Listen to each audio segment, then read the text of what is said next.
everyone, so a question I receive all the time is how should you actually be pricing your social media marketing agency services? Okay, so in today's video, I've created a visual representation, well, presentation for you guys, and I'll tell you what not to do, which is, for example, creating like a set of packages. Often people ask me like, what packages do you offer your clients? You should not be offering clients. And then I'm also coming with a visual representation of value-based pricing and basing your prices on your client's customer lifetime value. Okay, so without further ado, let's jump straight into the presentation. So we are now in the presentation here. On the first slide, I'm going to talk about these three things that you see in front of you, and the first one being no packages. Okay guys, one of the biggest problems with having like a set of, for example, 3 standard packages that you offer your clients is the great lack of respect that it shows your client. Okay, so let's say you're contacting a potential client, right, and they're about to sign you, and obviously you have to come up with an offer, a pricing offer, and an offer about what you're gonna provide them, like which services you're gonna provide them. If you just offer your client your standard set of 3 packages, it's gonna make it seem like you haven't researched their business properly, you haven't taken the time to research what needs they have and what value you can bring to the table, right? If you just have, let's say, example, 3 packages at $1, $2, and $3,000, and in each of these packages you offer different services, the client is going to ask you, well, which package do you think would fit our business the best? Which package do you think we would get the most value for our money? And you should have already figured that out before you even contact them, right? So just having like a set of standard packages that you offer every single client is wrong. Okay, you should really, and this leads me to the next point, you should really tailor specific offers to each of your clients. And one of the ways you can tailor your packages is basing your prices and your services on value-based pricing. Okay, and in value-based pricing, we're basically going to consider different factors like the customer lifetime value. Okay, now if you don't know what lifetime value is, it's short here on the presentation, LTV, lifetime value, and it is like the total amount of revenue that a customer or a client will bring in over the entire span of their customership. So for example, and we're going to go into this in the next slide, the lifetime value for a dentist, for a client in a dentist clinic, is the total amount of revenue that one client brings in over their entire lifespan as a client in the clinic. So let us get into the next slide here, right? The dentist average client lifetime value. So that is kind of a long, complicated phrase, but let me break it down easily for you guys so you understand exactly what I mean with value-based pricing and like kind of calculating that out from the lifetime value. Okay, so let's take an example. One client spends an average of $500 at the dental clinic per year. Okay, now obviously I'm going to use some pretty conservative numbers in this presentation. Some clients will spend much more than $500, some will probably spend less, but let's just say the average at $500 per year per client, right? Now the customer loyalty is how long this client stays at the clinic. So that says the average customer loyalty at 10 years. Okay, this means that $500 a year times 10 means that they have an average lifetime value of $5,000 at this point, right?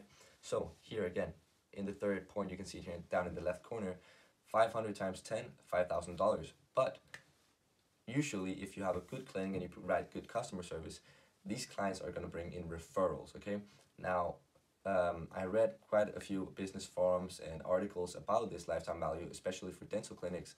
And you know, the average is that they will bring in 5 referrals. But again, I like to keep the numbers conservative for you guys, so you don't think that I'm exaggerating, right? So that I'll say that each client brings in 3 referrals, right? They refer 3 friends to the clinic because you provided good service and they recommended it to friends, right? So one client had the lifetime value of $5,000, but now that client brought in 3 referrals, and each of these 3 referrals have a lifetime value of $5,000 as well, right? Because $500 a year times 10 years for the customer loyalty. This sets, and you can see it in the pyramid here on the right. Let's go through it. So $500 a year, $5,000 for 10 years, 3 referrals at $5,000 each brings the customer lifetime value, like the total customer lifetime value, to $20,000, right? Because you have the $5,000 for the initial lifetime value plus the 3 referrals at $5,000 each. That sets you at $20,000 total lifetime value, right? So how does this sound, right? You're sitting in a meeting with your new potential client, and you have to justify why you want to charge them, let's say $5,000 for your retainer, right? Now $5,000, keep in mind, $5,000 is a high retainer, um, but you have to justify why you want to charge them this much a month. And you go, well, if I bring in just one customer per month, and I'm sure you can bring in a lot more clients for the dental clinic per month. But if you just bring in one customer per month, then over the course of their lifetime value, that'll make them $20,000 in revenue, right? So at that point, it just makes it much easier for the dental clinic to see why they have to pay you that much. So to get down to the core, how much should you be charging your clients?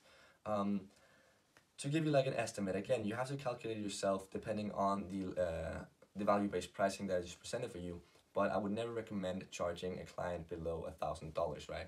If you can't justify, the $1,000 in a retainer, then you probably shouldn't be working with that client. Yeah, never charge below $1,000 in my opinion. Personally, I think the lowest that I charge, my lowest paying client is around $1,700 or $1,800. So yeah, that's the lowest I charge. But yeah, I would definitely recommend charging like an average of $2,500 in monthly retainers for your clients. Now again, you shouldn't have any set packages. You shouldn't just be charging every single client $2,500.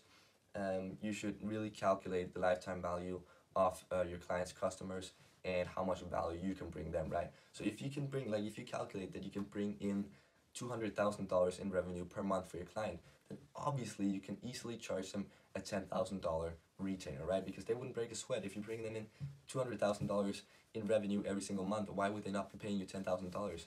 Like, you could just say that that's the least you're going to charge, and if they're not going to pay you $10,000, you're not going to work with them. And of course, they're going to be like, well, you're bringing us $200,000 in revenue each month, so of course we're going to be willing to spend $10,000 on your retainer because you're bringing us that much value, right? So yeah, generally, if you're completely new in the game, don't charge below $1,000.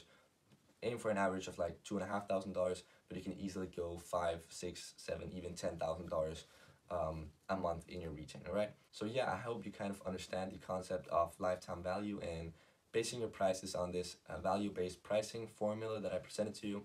Other than that, there's not much more to say about this. I hope you got some great value out of it. If you did, drop a comment. If you have any questions, drop a comment and I'll be sure to reply to all of your questions. Other than that, have a great day.